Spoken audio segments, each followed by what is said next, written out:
බං ඒක වෙන්නේ. දැන් මෙහෙමයි. අපේ උඹත් කාලා ආරලා මේ බලපංකෝ මේ බඩවල් ඈ එන්න ගැතයිනේ බං. දැන් චීන්නු එහෙම නෑ බං.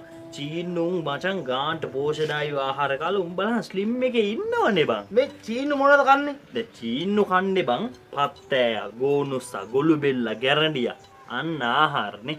ඒවා පෝෂදායීද? මූ මගුලක් නේ අහන්නේ බං.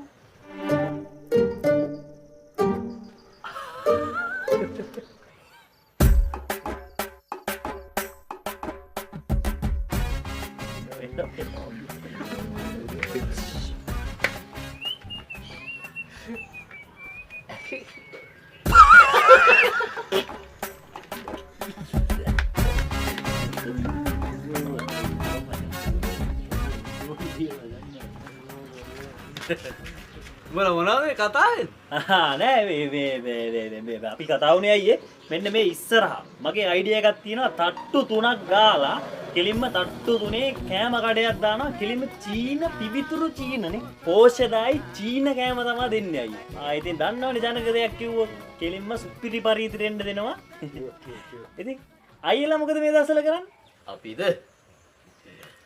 අපිත් මේ කොළඹ රෙස්ටුරන්ට් එකක් ඕපන් කරන්න ගියා.